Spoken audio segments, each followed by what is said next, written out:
Guys, you come at me and ask me who has the strongest mentality in the UFC, and I'm going to tell you Raul Rosas Jr., who was the youngest fighter to ever join the UFC. And why do I think this young man has the strongest mentality of any fighter I've ever seen, ever, including Conor McGregor.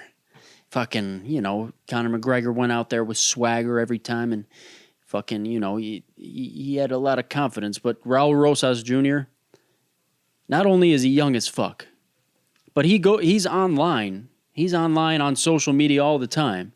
And he's seeing all these millions of memes picking on him, calling him this, calling him that, calling him, I don't want to say it, calling him ugly, calling him the R word, retarded, calling him that. People are picking on his looks. Now, I think he's a fucking handsome young man. Okay, let me get this out of the way. Okay, Raul Rosas Jr. is a handsome young man. That's what I think. But I go online and I see people like calling him ugly, calling him retarded, calling him all this other shit. And then on top of that, he comes up with the strangest catchphrase, if you want to call it that, ever. That just adds to his retardedness and ugliness. Now he has like a dumbass catchphrase. Chee-wee-wees. Bro. Okay, so you got all this bullshit going for you already. All this shit that people are picking on you for, and then you come up with the catchphrase chee-wee-wees, and you say it in a high-ass pitched voice. This handsome young man has to log on to his social accounts every day, and I'm sure he gets a lot of fucked up DMs. I'm sure he gets memes sent directly to him, calling him names, calling him ugly, all this shit. And he has to see this every day. And yet, he moves forward with fucking swagger. I had the chance to meet him at UFC X. I mean, it was for 20 seconds. This kid isn't bothered by anything. This kid isn't bothered by it. He looked comfortable as hell. He looked like he wanted to get through all these fucking fan meetups. He was sick and tired of this shit. He didn't want to say chee-wee-wees anymore. There was this young group of kids that wanted to get a picture with him, and the mom said, "Say chee-wee-wees," and then Raul Rosas Jr. was just like chee-wee-wees, like he was dead. He was dead. He just wanted to get through that shit. But then once he leaves, he's going to go online and see all these memes about him, making fun of his ass. And he doesn't give a fuck. All he talks about is moving up in the rankings. He doesn't talk about getting picked on, getting bullied. He doesn't give a shit. His mind is bulletproof. Bulletproof mentality, strongest mentality in the UFC. And he's only 20. Imagine when he's 25. He's not going to let any trash talk get to him. He cannot be mentally phased.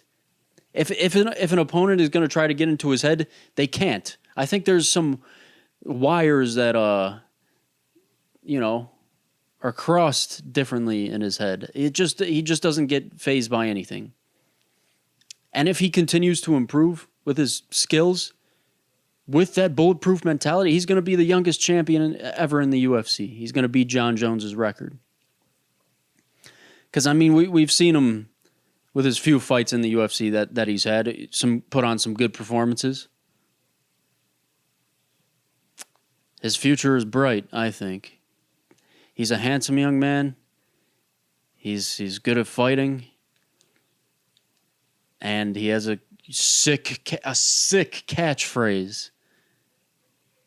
Nobody's getting through this kid. Like after he turns 21, no one's getting through this kid. He's gonna be able to drink alcohol at 21, bro.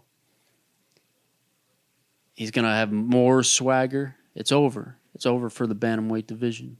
A lot of people would argue that the UFC is lacking stars right now. A lot of people are complaining about where the UFC is right now. And I want to come out and say the UFC is not in a bad spot right now. The UFC is not that bad right now. Everybody's complaining, saying, "Oh, this card is shit. This card is shit. This fucking UFC Apex, these Apex cards are ass. Fucking every card every week, they're all ass. And then sometimes they throw in a good card, dude. It's just the lack of star power right now, and it's gonna come back. There were years where we were down, and then we were up again. This is just a down year, maybe two years, a down 2 years. After this, we're back up. I guarantee it. And like, it just happens. Who gives a fuck? Shut the fuck. Stop complaining. Of anything, of everything I've complained about that's happening in the UFC, I've never complained about the events they're putting on. And they have to put on events almost every weekend because their roster's huge. Everybody wants to be in the UFC.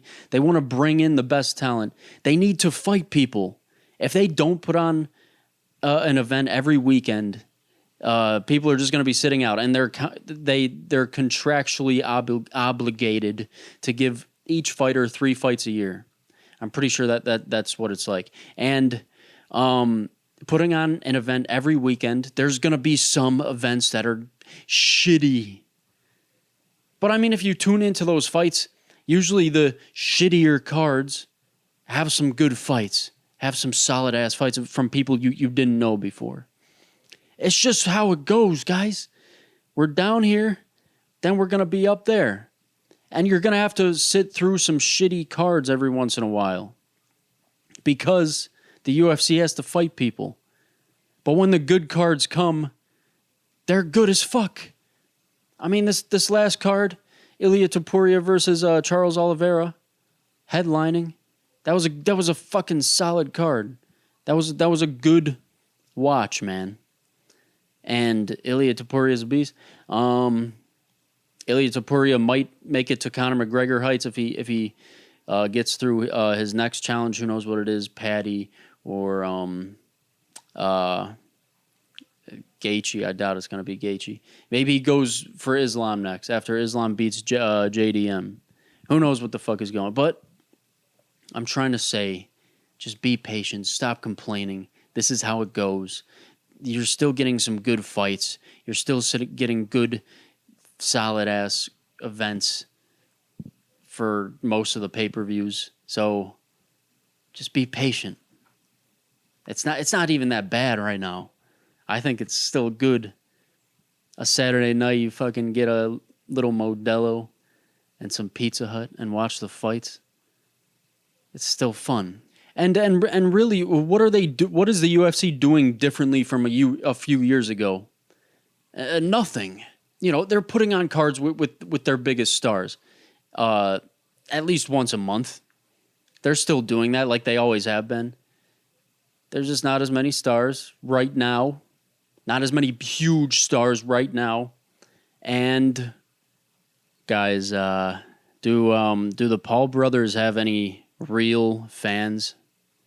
Any real fans? Of course they have the world looking at what they're doing, paying attention to what they're doing. Watching Jake Paul's boxing matches, watching Logan Paul in the WWE. But do they have any real fans? People that like them, tune in to everything they do, want to hear from them. I would argue that they don't have any real fans. Because if you look at the like a reel that they post on Instagram, they get a lot of likes, okay, because people know who the Paul brothers are. But if you go to the comments, they're all negative. Unless, you know, Jake or Logan are deleting comments. They're all negative. It's crazy. You need to scroll down far to find like a comment that says, "Hey man, I love what you're doing. I've always loved you. I'm a fucking low gangster," or whatever. "I'm a fucking Jake Pauler, man. I love you." You got to scroll down far as fuck to see that shit. The top comments are always like, "LOL, you suck, bitch," or or, suck my fucking ass, you son of a bitch. Like, those are all the top comments. And then so it's like you see that, and they get a lot of views because people know them. And then there was an interview I saw of Jake and Logan that the New York Times posted, I want to say. It was a good interview. I watched it. At the time I watched it, it was posted a week before. A week before. And it was Jake Paul and Logan Paul talking about their new show, Paul American. And that show's ratings are probably trash, to be honest. Because, like I said, they have no real fan. No real fans. No one that actually likes them. That actually, like their personality, who they really are. I don't think we've really seen who they really are, and that could have something to do with it. Anyway, this interview was posted by the New York Times for their show Paul American, and in a week it didn't even hit 1,000 views. And I know, views can be weird when it's interviews from journals and shit like that are posted online, but two global stars, I'd argue, global stars, the Paul brothers, Jake Paul and Logan Paul, everybody knows about them.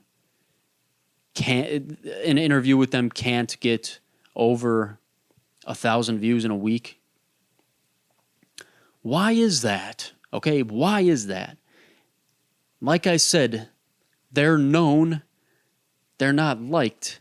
Nobody is interested in hearing what they have to say, hearing what they're thinking about where their future is, what their future is going to be. No one cares about them.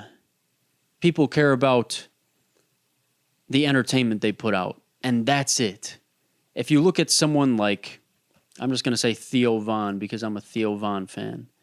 Theo Von can do an interview with the New York Times, and that'll get a shit ton of views because people care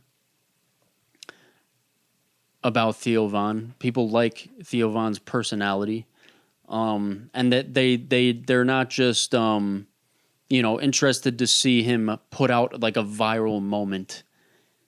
They want to know about Theo Von, what he's doing, what he plans to do, because he's a nice guy and he has a funny personality. He's interesting to hear about. And that's the opposite of the Paul brothers. It's like they're just, it's like the Paul brothers are just, they're not even human. It's like they're machines. It's like they're robots or something. They might be run by AI. They might be cyborgs. I mean, I've never seen two people be so famous and yet no one gives a fuck about them. Have you? All right, let's get into reading some comments. Last episode I talked about the main topic was Jon Jones's retirement and how Jon Jones, in my opinion, is the luckiest man in combat sports because of all he's gotten away with and continued to compete at the top of the sport and be known as the GOAT. Ultimately, he is the luckiest man in combat sports. That was the topic of the last episode. Let's read the comments. This comment by ZD1135 says, "You new to watching MMA, son?" Dude, there's some comments where I'm like, what the fuck are you talking about? Why are you saying this, man? Why? I don't know where you're. Why would I be new to watching MMA? Okay, I doubt this person watched any of the last episode. Like, I doubt he watched more than 30 seconds, to be honest. We're still a small podcast. We're still growing. So he must be like, he must have just read the title of the last video. It was called Jon Jones is the luckiest man in combat sports. So he read that and he said, this guy must be new to watching MMA. Let me comment. You new to watching MMA, son? Well, why? Where do you pull that from? I just don't know. I don't know how to. I don't know how to respond to this, but I read your comment. Leave a comment below if you want me to read it in the next episode. Next comment is by squares.sss.and.bowties. All right. How do people come up with these usernames? Okay, whatever. He says, dude, Jon Jones is garbage. Jon Jones is a cheater. Jon Jones only fights if he sees that he's got an advantageous position. Otherwise, he's a duck. Period. End of Jon Jones' story. Jon Jones only fights if he sees that he got an advantageous position. He didn't do that early in his career. Now he wants, since coming back to heavyweight, now he wants to do that. I do agree with you on that. Since moving up to heavyweight and after his glory days, yeah, he wants fights where he sees, all right, I see, like, there's a 90% chance I can win this. Let's do this fight. With Tom Aspinall, he saw, there's a 2% chance I can win this. Let's not do this fight and let me retire, even though the UFC gave me all the money I asked for. Yeah. I mean, honestly, it's a smart decision. Tom Aspinall is dangerous as fuck. And legacy, if I was in Jon Jones's position, would mean a lot to me. Especially when you're undefeated at 37 years old. I would heavily be considering leaving, even if there was a $30 million fight on the table to fight a dangerous guy. I would, leaving would still be enticing to me, especially knowing, I have enough money from brand deals and all that other shit. So, I mean, Jon Jones is a bitch, kind of, but also I see what why he would want to walk away. Yeah. Gemma Trinator says LMFAO lost to Reyes, by the way. I know. Yeah, I said that in the video. I said that in the last episode, that he lost to Dominic Reyes. And in my opinion, he might have lost to Thiago Santos too, which is an even crazier thing that no one talks about. The Thiago Santos fight was a split decision victory for Jon Jones. Thiago Santos. That wasn't as... Like, Dominic Reyes won their fight, and that was a unanimous decision victory for Jon Jones. Jon Jones versus Thiago Santos. Jon Jones was close to losing that fight. But it was more close than the Dominic Reyes fight, and Jon Jones won the Thiago Santos fight by split decision. It should have been the other way around, if anything. Dominic Reyes fight should have been a split decision, and the Thiago Santos fight should have been unanimous, if anything. Because Dominic Reyes won, and Thiago Santos was close. I know this is, confusing what I'm talking about, but you guys know what I'm saying. Yeah. Jon Jones is, All right, guys. Thanks for watching. Leave a comment below if you want me to answer it. I'm having fun. Today was a stressful day, and it's nice to sit down with you guys and talk MMA. If you watched all the way up till this point, leave a comment below of your favorite Ariel Helwani and Dana White moment. Thank you, guys. Have a good night. Subscribe and like the video.